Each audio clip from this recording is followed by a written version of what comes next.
خواتین و حضرات، خوش آمدید۔ ہمارا پروگرام کشکول معرفت چل رہا ہے، رمضان کا مہینہ چل رہا ہے، پہلے عشرے کا اختتام ہونے والا ہے اور اب ہمارا دوسرا سیگمنٹ شبے کا ازالہ اس کا وقت ہوا ہے۔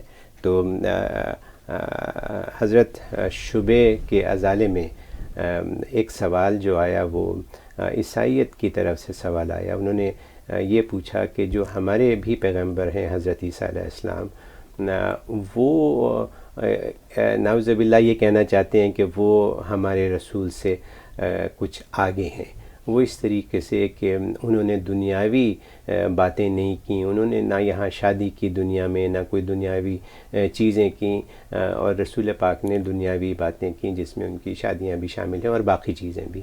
تو یہ ایک ان کے ذہنوں میں یہ ایک سوال ہے، میں چاہوں گا کہ آپ اس کو ضرور رسپونڈ کریں۔ جی، بڑا موزیکا خیز سوال ہے ان کا، جی کہ وہ یہ کہیں کہ عیسیٰ علیہ السلام نے شادی نہیں کی اور نبی کریم صلی اللہ علیہ وسلم نے مثلا 9 شادیاں کی ہیں، جی اور اس لیے ان کا مقام زیادہ ہے، گویا کہ ان میں عفت پاک دامنی زیادہ ہے نبی پاک کی نسبت۔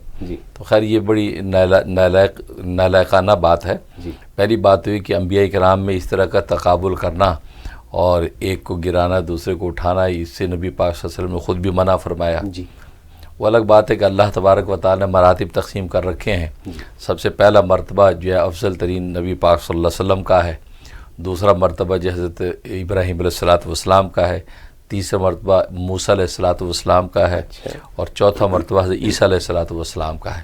پھر اس کے بعد باقی پیغمبروں کی ترتیب آتی ہے۔ باقی یہ اس جزیے کو یہ بنا دینا کہ جی نبی پاک صلی اللہ علیہ وسلم سے زیادہ وہ پاک دامن تھے، انہوں نے شادی نہیں کی۔ پہلی بات یہ ہے کہ اصل میں نبی پاک صلی اللہ علیہ وسلم کا 9 شادیاں پہ اکتفا کر لینا، یہ نبی پاک صلی اللہ علیہ وسلم کا بہت بڑا زہد ہے۔ ہاں، اس لیے کہ آپ جانتے ہیں کہ ایک مرد کو 4 شادیوں کی اجازت ہوتی ہے، اور نبی کریم صلی اللہ علیہ وسلم میں حدیث میں آتا ہے کہ آپ میں جو ہے نا وہ 40 جنتیوں کی طاقت تھی، جنتیوں کی 40 جنتیوں کی طاقت آپ اکیلے میں تھی۔ اور ترمذی شریف کی حدیث ہے کہ ایک جنتی میں 100 مردوں کی طاقت ہوتی، 100 مرد، اور 100 کو اب 40 سے آپ ضرب دیں تو 400 بن گئے، 400۔ تو گویا کہ 400 جو ہے نا وہ مردوں کی طاقت جو ہے نبی کریم صلی اللہ علیہ وسلم میں موجود ہے۔ پھر یہ ہے کہ آپ کو پتہ ہے کہ ایک جو ہے نا وہ مرد کو 4 کی اجازت ہے، اب اس کو ضرب دے آپ 16,000 بن گیا۔ تو نبی پاک صلی اللہ علیہ وسلم کو تو 16,000 عورتوں کی قوت طاقت عطا کی گئی تھی، اور نبی پاک صلی اللہ علیہ وسلم نے صرف اس کو 9 پر اکتفا کیا۔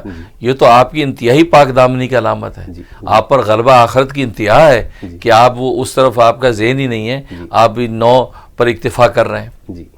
اور پھر دوسری بات یہ ہے کہ نبی پاک صلی اللہ علیہ وسلم کا نکاح فرمانا یہ اصل میں کسی حکمت سے خالی نہیں ہے، کیونکہ اگر خدا نہ خاصہ کسی شہوت کی بنیاد پر ہوتا تو آپ نے جوانی کس نے صبر کے ساتھ گزاری، یعنی 25 سال کے نوجوان ہیں اور کڑیل نوجوان اور خوبصورتی حسن و جمال کا شہزادہ ہے، تو آپ نے اس وقت ایک بیوہ خاتون سے شادی کی، حضرت خدیجہ کبریٰ رضی اللہ تعالیٰ عنہ سے، جو 40 سال کی تھیں، جو پہلے سے 2 شوہر دیکھ کے آئی تھی۔ تو اس کا مطلب کوئی مسئلہ تھی جس کے تحت آپ نے ان سے شادی فرمائی، اس میں کوئی لیسن ہے، لیسن ہے۔ پھر اس کے بعد باقی ساری شادیاں آپ نے بڑھاپے میں کی ہیں، کیونکہ حضرت خدیجہ کبریٰ رضی اللہ تعالیٰ جب تک رہیں آپ نے کوئی شادی نہیں فرمائی، اور وہ 25 سال تک رہیں، تو کہ 50 سال کے آپ ہو گئے، آپ نے اور کوئی شادی نہیں کی۔ ایک جب وہ بیوہ خاتون 40 سال کی عمر میں ان سے بڑی، ان پر گزار دی ساری زندگی۔ تو آپ ان کے بارے میں یہ شبہ کریں کہ وہاں خدا نخواستہ شہوت ہے اور وہاں جو عفت پاک دامنی۔ پھر اس کے بعد ساری شادیاں اس کے بعد ہوئیں، پھر حضرت سودا سے شادی کی، حضرت عائشہ سے کی، تو سب بڑھاپے میں شادیاں ہیں۔ تو یہاں آپ کو سوچنا چاہیے کہ کوئی لیسن ہے اس کے اندر، کوئی اس میں بات ہے کہ جوانی میں نہیں کی، بڑھاپے میں کی ہیں۔ تو معلوم ہوا کہ نبی آخری نبی ہے، اور بڑھاپے کے جو اوقات ہیں، اب دین مکمل ہو رہا ہے انسانیت کے لیے قیامت تک کے لیے، تو اس وقت ضروری تھا کہ ایسی مسلطیں یا حکمتیں قائم کی جائیں تاکہ دین اصلی شکل میں قیامت تک قائم رہے۔ اب کوئی اور نبی آنے والا نہیں ہے۔ تو نبی پاک صلی اللہ علیہ وسلم کی شادیاں اللہ تبارک و تعالیٰ نے کروا کے گویا کہ امت کو دین سکھا دیا۔ اس لیے ان کی شادیوں میں ایک مسئلہ تو یہ ہے کہ دین کی تبلیغ دین، تاکہ دین کی تبلیغ ہو، کیونکہ مختلف قبیلوں کے اندر جب شادیاں آپ کی ہو رہی ہیں، ہر قبیلہ آپ کو اپنا داماد سمجھ رہا ہے، تو وہ قبیلے والے آپ کے بارے میں پولائٹ ہو گئے، آپ کی دعوت دین کو سنیں گے، آپ کی تبلیغ کو سنیں گے، کیونکہ آپ کو پتہ ہے قبائل سسٹم میں ہوتا ہے کہ جی ہمارے قبیلے کا داماد ہے جی، اس کو ہم نے عزت دینی ہے. تو یہ ریلیشن اس لیے قائم ہو رہے تھے تاکہ دعوت اسلام ہر قبیلوں میں پہنچے، اور وہ پہنچی. اور دوسری حکمت یہ تھی کہ نبی پاک صلی اللہ علیہ وسلم نے عورتوں سے شادی کر کے، کیونکہ عورتوں کے ساتھ معاشرت ازدواجی کیسی گزارنی ہے یہ تو انسانیت کو کل کو کون بتائے گا. لہذا نبی نے شادیاں کر کے وہ معاشرت کر کے دکھائی، اور بیویوں نے اس کو آگے نقل کیا انسانوں میں، تاکہ وہ بھی کل کو اپنی بیویوں کے ساتھ اسی حسن و سلوک کے ساتھ زندگیاں گزاریں. بالکل یہ وجہ تھی.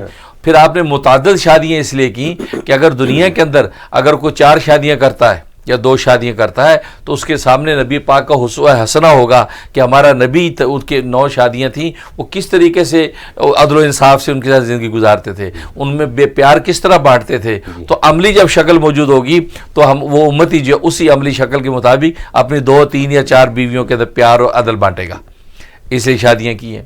اور ایک وجہ یہ کہ چونکہ عورتوں کے بعد مخصوص احکام ہوتے ہیں، مخصوص ایام ہے، اس پہ الگ احکام ہیں، مخصوص احکام ہیں، تو نبی پاک صلی اللہ علیہ وسلم نے عورتوں میں شادیاں متعدد کر کے گویا کہ وہ جو احکام تھے جو امت کی عورتوں تک پہنچانے تھے اپنی بیویوں کے ذریعے سے پہنچائے. اچھا، وہ پردے کے جو احکام تھے بیویوں نے پہنچائے کہ یہ در پردہ بات ہے. نبی تو ہر اجنبی عورت کو نہیں کہے گا، بیویوں نے بتایا کہ مخصوص ایام آئیں تو اب یہ طریقہ کار ہے، اس کے یہ احکام ہیں.